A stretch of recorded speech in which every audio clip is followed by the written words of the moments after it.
እግዚአብሔር እኛ እንደምንፈልገው ወይም እኛ ስለምንፈልገው ብቻ የሚሰጥ አይደለም። ከአገር መሪዎች የምንማረው የእግዚአብሔርን ባህሪ ነው። ካለፉት መሪዎች የምንማረው ደግሞ የእግዚአብሔርን ባህሪ ነው። የትኛው መሪ የእግዚአብሔርን ባህሪ አስተምሮ ነው የሚያልፍ።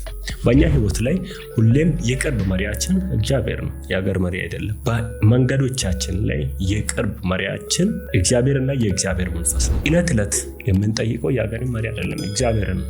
እግዚአብሔር ግን አሳልፎ አንድ ነገር ብድግ አድርጎ አንስቶ የማይሰጠን እኛ እስከምንችልና ራሳችንን እስክናውቅ ድረስ ስለሚጠብቅ ነው። ምክንያቱም እኛ ሳናድግ ከሱ አንድ ነገር ተቀብለን ስንጓዝ ስንቀጥል የምንበላበት መጥፊያችን ሊሆን ይችላል።